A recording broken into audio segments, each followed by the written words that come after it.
Hello, everybody. Today we're going to be going through how to convert decimal numbers into hexadecimal. So,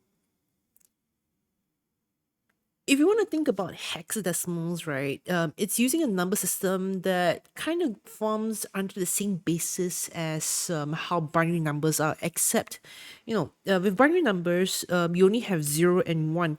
We're using numbers which are less than 2 by itself.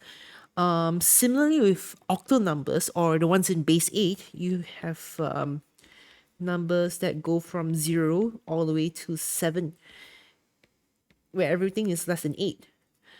However, with hexadecimal numbers, we're talking about base 16. So with the whole number system, right, being one that goes from 0 all the way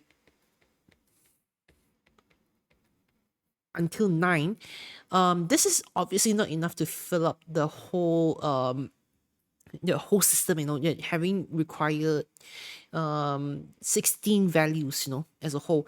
So what do we use as a substitute? So we just end up using alphabets. Yes, you heard me right, alphabets.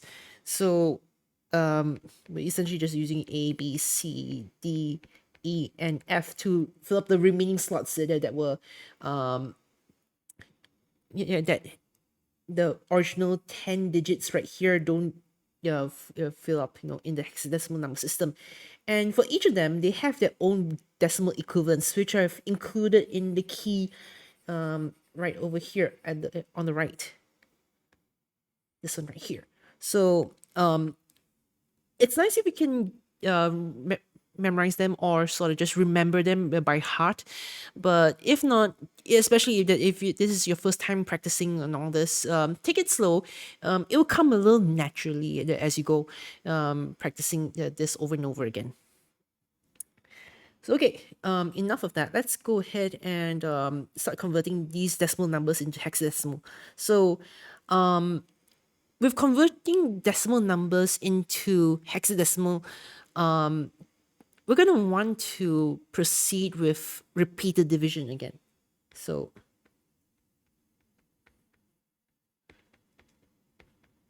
repeated division. So this one, the working that I'm going to be showing here kind of resembles like a ladder if you were to look at it in one way.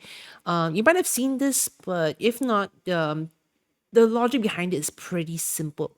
So this one here, it's not going to be so straightforward since what you're essentially doing is, right, you're going to want to divide it by the base of the number that you're trying to convert the decimal number into.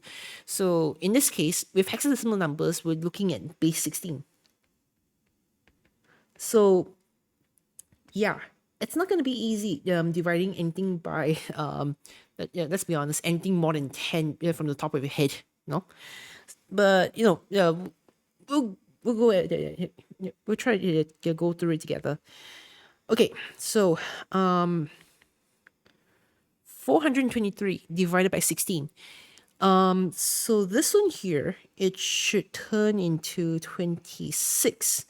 And if you're not really sure, especially if you're doing this for the first time, feel free to just use a calculator, by your side. So 423, sorry, divided by.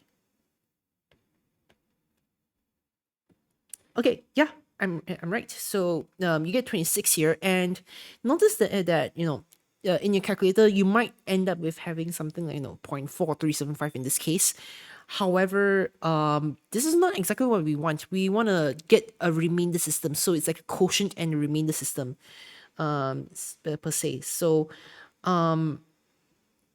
we're gonna want to put the remainder out here. Or if you're familiar with programming already, right, you might have come across the modulus function or the modulo function.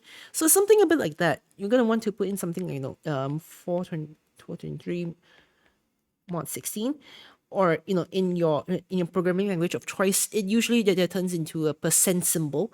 But you kind of get the idea from here, where I'm going with this. So what's the remainder? In your calculator, what you essentially can do is, right, as soon as you get a number like this as shown right here, all you need to do is type this out: 423 minus, and then bracket this up, 16 times 26. So this here will multiply 16 with the quotient of the number without any of the trailing decimal numbers behind it, and deduct that value from the original number, which is 423.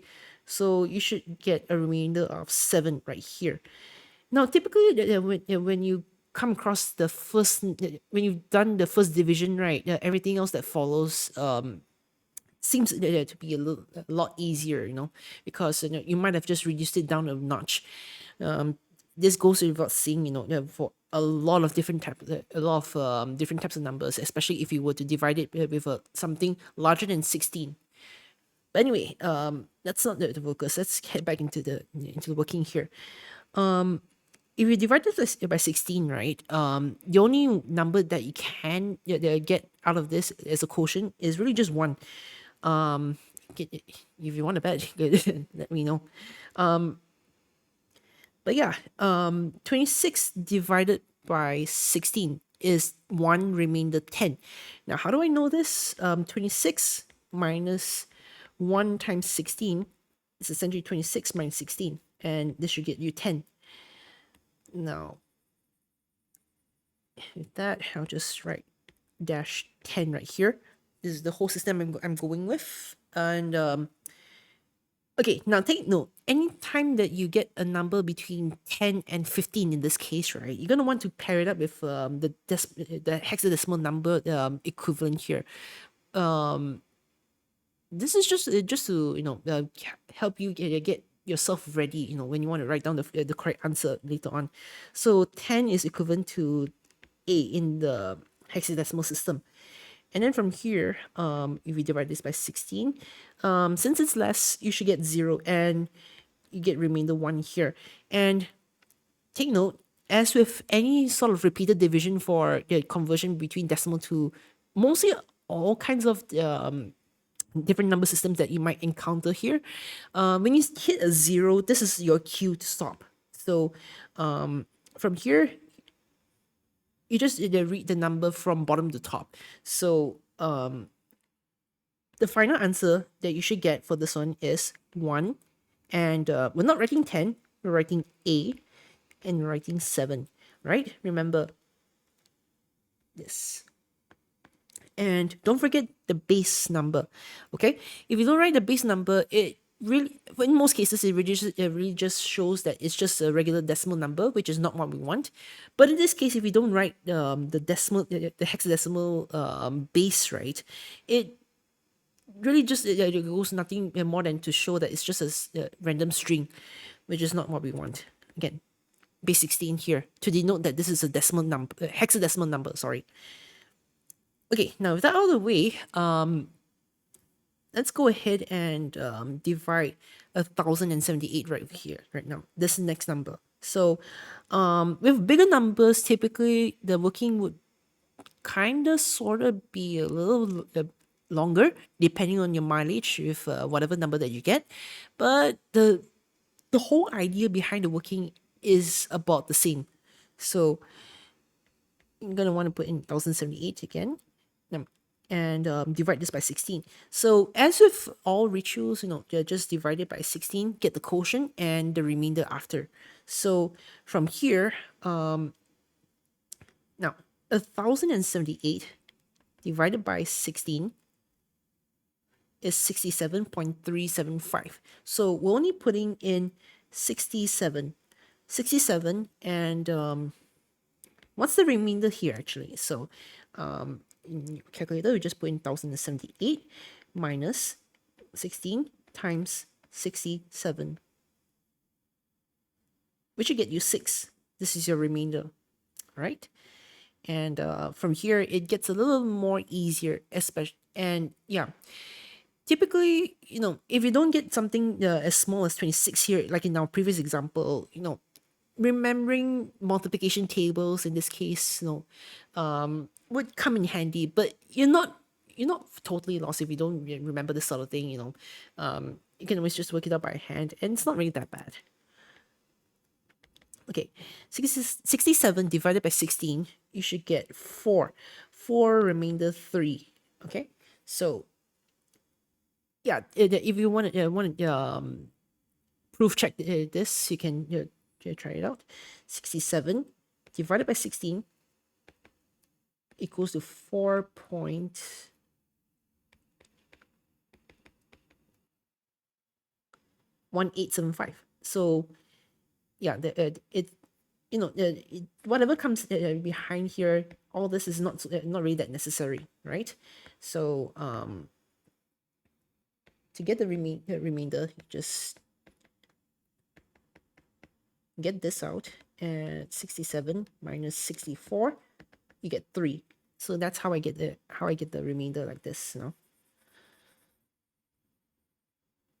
Okay, then from here, 4 is simply smaller than 16, so you should get 0 remainder 4. And when you get a 0, this is your cue for you to stop. Now, this out of the way, I'm going to read this up from bottom to top. 1078 in decimal is equivalent to 436 base 16 in the hexadecimal number system. And there you have it. This is how you convert a decimal number into hexadecimal. So, yeah, I'll see you guys in the next one. Oscillo signing out.